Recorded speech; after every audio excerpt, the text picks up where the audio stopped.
Hello, fellow nerds of the internet. It is I, the Old Geek, and I'm having a look at some magazines again. This is The Dragon number 9. Now, obviously, it's number 9. I've had a look at 1 through to 8 already, and Dragon has been getting better. I've also had a look at White Dwarf. White Dwarf started magnificently. Issue 1 of White Dwarf was excellent. Issue 2 was a bit of a turd. So, this Dragon's on the up, White Dwarf's wobbling, but it might, let's see if it seesaws. I mean, there's bound to be good and bad issues of each magazine, so we could see a bit of that going on. But this is Dragon number 9, and this was from September 1977. Get that right, 1977. Still $1.50. And they're still struggling with their cover art because that wouldn't make me buy the magazine. Obviously, if you've already subscribed, not a problem, but I don't think that's very good cover art at all. Okay, let's move on. New Dungeons and Dragons basic set. This will be Home's Basic. Everything you need to begin to play D&D. Full set of dungeon geomorphs for levels 1 to 3. Monster treasure assortments. Set of 5 polyhedral dice. 5. Oh, percentiles. D4, D6, D8. D10. D20. No, D12?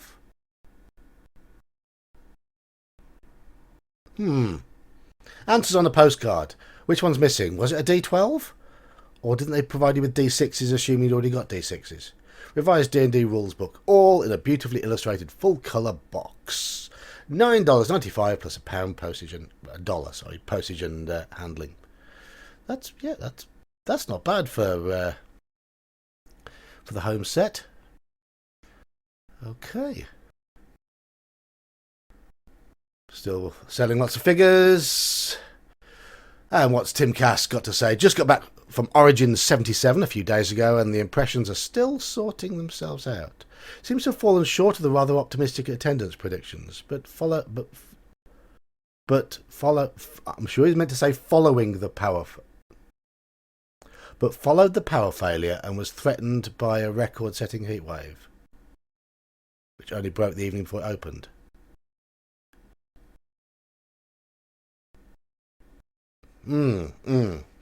Some odd English there. That feels a bit as if he was trying to say something, it didn't quite come out. Blah blah blah. Oh, down here, next issue, Dragon goes to 40 pages, and along comes Snit Smashing, a hilarious multiplayer game drawn from the unique mind of Tom Wham, creator of Floating in Timeless Space, our new weird cartoon. And this looks like it's the first issue with Wormy. Right, okay. Should we keep going? Staff artist is now David Tramp. So, internal art should be getting better. Cover by... Sorry, Bill Hannon. I don't like your covers, but I'm looking forward to seeing what David Trampier's got in here. Varied player character and non-player character alignment in the Dungeons and Dragons campaign. Alignment troubles a considerable number of dungeon masters. Yes, it still does. Possibly due to the value judgments which are involved. Yes. Good to see you having these arguments in the late 70s. And certainly due to the activities and pressures of the players participating in the campaign. I might be lawful, but I'm still taking all the loot. No, I'm not chaotic evil. I'm chaotic neutral. That means I can do whatever. Oh, yeah. Heard them all before. So, the most common problem seems to lie in established campaigns with a cooperating block of players, all of whom are of like alignment. These higher level player characters force new entrants into the same alignment, and if newcomers fail to conform, they dispatch them.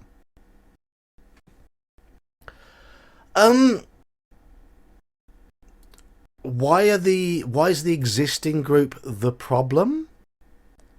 Because if you're a new player joining a campaign, the campaign doesn't have to change itself to fit you. If it's an established campaign, the onus is on the new player to ask the right questions and come in with a constructive mindset.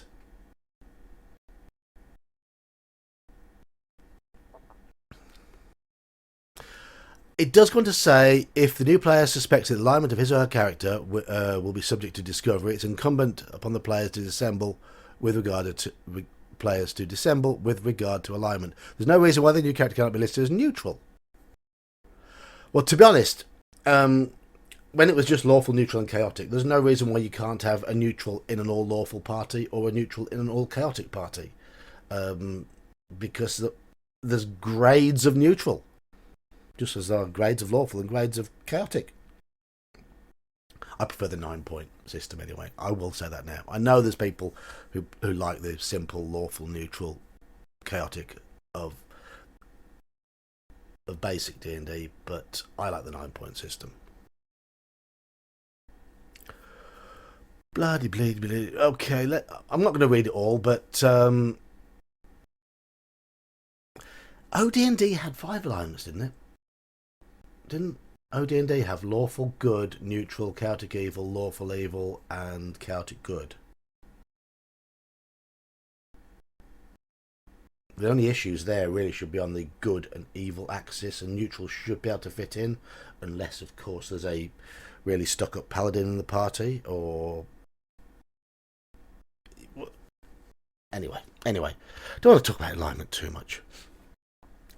Spicing up the game. Core of Evil, DM, Elixir of Law, good seasoning, mixed alignment, scenario soup. I quite like that. That's quite good. Bit of humour. So it goes on with more of the alignment stuff. White Dwarf. Advertising issue 1. So did issue 1 of White Dwarf... I thought it had already come out. Oh, it has. This is September 1977. And June, July... But before this, so why is it... Unless it's arriving late in America. Back issues and what have you. But it seems that this advert is a little bit out of date. The Finns, A Family, A Tale of Modern Magic by Harry O. Fisher. I think that's continued from before. It's fiction. Nice little piece of art. Don't mind that. But I'm not going to read the fiction. I'm not going to read it. New from Incalibur Games, Quasar. All this is saying only $12. No, prices have crept up since the first few issues, where things were being advertised for $5 or $6. Probably improved production quality, maybe, or maybe bigger games have found out about Dragon and are using it as an outlet, where it was very much indie stuff to start with. Don't know. All before my time. Bit of artwork. Who's the artist? Doesn't look like a Trampier picture. No signature. Oh, there is one down there. Can't make that out. Can't make that out. But there's nothing wrong with that piece of art. Quite like that. Apart from... Are they mixing genres here? Are they mixing genres? A little bit. But still, it is a imaginative piece of art. Bloke in a suit, riding... Griffin? Yeah, should be a griffin. Demon, devil, maybe even just a half orc. Don't know. Oh, he's got horns. Some sort of devilkin of some sort. And what looks to be a Middle Eastern, Persian type individual. Okay. Guessing it's got to be something to do with... Oh, it's a djinn. That's a djinn. I've just seen the word djinn here. So this is to do with the fiction. To do with the fiction. Okay. I see a mention of Aladdin there, so... Is that Aladdin? Or is that... No, I don't know. I haven't read it. Don't mind that piece of art anyway. Wasted too much time on it. There's a picture of Aladdin. Looks quite... I'm going to say this now. Aladdin in this picture looks quite a lot like a stereotypical nerd.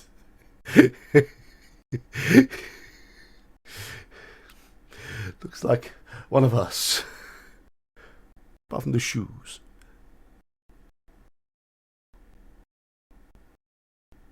More miniatures, lots of adverts. Been a lot of adverts in this issue so far. No real substance, apart from that a bit on alignment at the start. So how far are we into the magazine? We haven't had much of substance. 18 pages in, and it's been half adverts, a lot of fiction, and an interesting piece on alignments. Right. I want to see something good. I like the advert. I like this art in the advert here. Chaosium. Still going on with this story. Okay, the Seal of the Imperium by M.A.R. Bach is talking about Techumel, the world of the Empire, the world of Empire of the Petal Throne. I'm guessing this is useful for those who play that game. There was a issue 4 or 5 that was entirely dedicated to it. Again, it came and went before me. But it's good to see somebody giving some game advice and it not being another piece of fiction.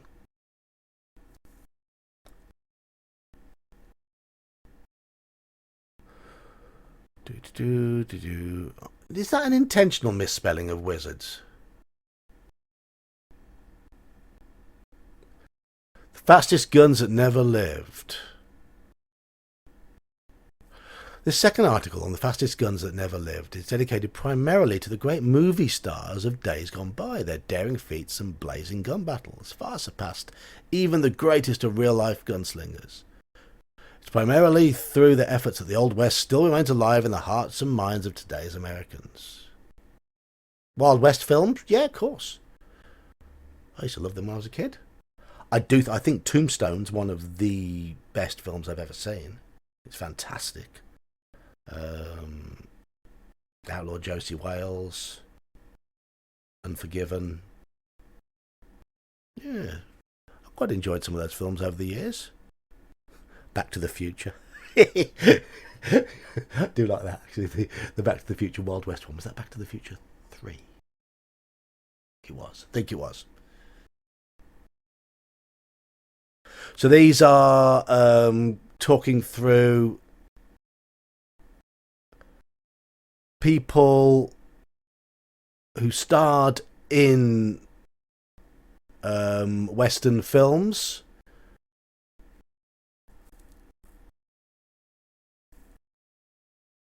and talking about their lives.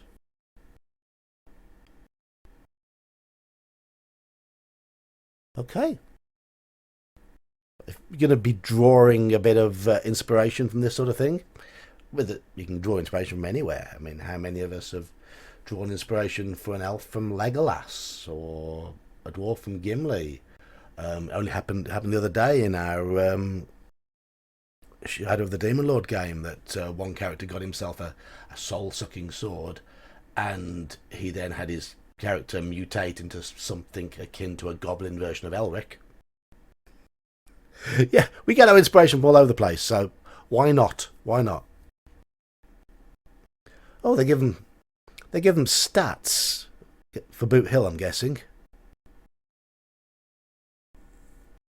Oh, cool.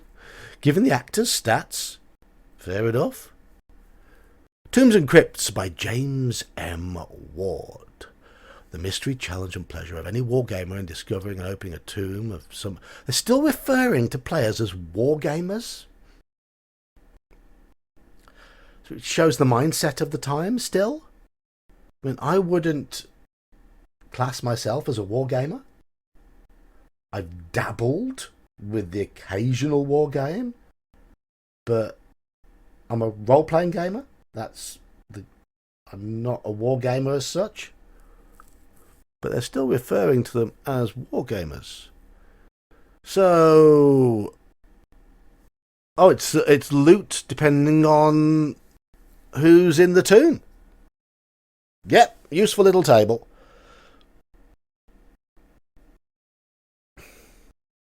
Did we have treasure types yet? 1977. That was when the Monster Manual first came out, and there were treasure types at the back of the Monster Manual. I don't know about the earliest versions of D&D, OD&D, or Holmes. Haven't got either. Were the treasure types in those? I know they were in BX and BECME, and I know they were in the Monster Manual hardback. Or maybe this is where treasure types first appeared. Ah, looks like there's Greyhawk supplement. I see a mention of Greyhawk here, so maybe they were in the Greyhawk supplement, or maybe in one of the OD&D supplements. Yeah, okay, makes sense. I do wonder though why they've got this in here if they'd got the AD&D Monster Manual in preparation, or indeed even out. What month did it come out in 77? Don't know. I don't know. Maybe it hadn't quite come out yet. We have mentioned Elric, and there's some Elric. It's Stormbringer, all the world's monsters. A Chaosium guide to 350 monsters, and specifics necessary to adapt them to almost any role-playing game. Quality. I wonder if we can still get hold of that. Floating in timeless space.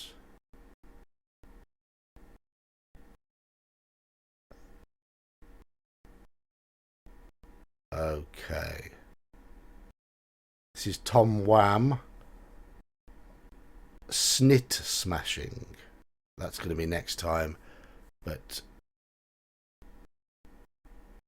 okay, it's too long for me to read out here. Wormy, here we go, here we go. Wormy by Tramp. Wormy. Accent there, Wormy. That's New York, Boston. What you playing? Snooker. Want to play? Do you play snooker in America? I thought you were all pool wallers. I like snooker. No tanks. I never learned the rules. Me neither. Spelt neither incorrectly. But I couldn't find any bigger balls. Hey, I think I heard the doorbell. Wormy, the dwarves want their bowling balls back. Can't do that accent at all. Tell them I moved to Pittsburgh. Have I missed something there? Somebody explain that joke to me?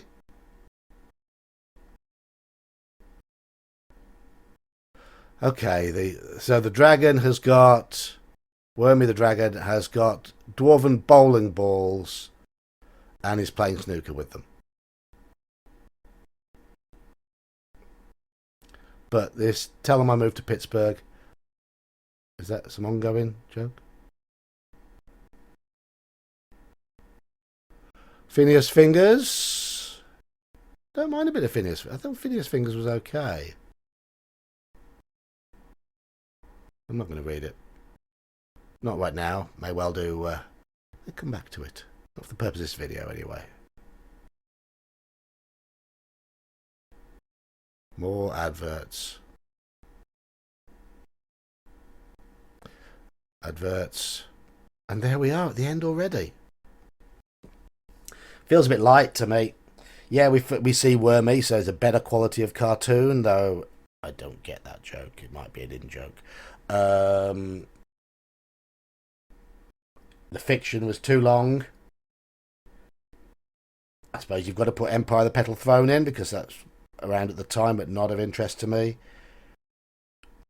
The treasure table and the alignment stuff, yeah, fine. But I think all round this was a weaker issue than the last one. Less of use to me personally. So I wonder what White Dwarf 3 is going to do. Shall we find out in a bit? I've been the Old Geek. Hope you enjoyed the video. See you soon.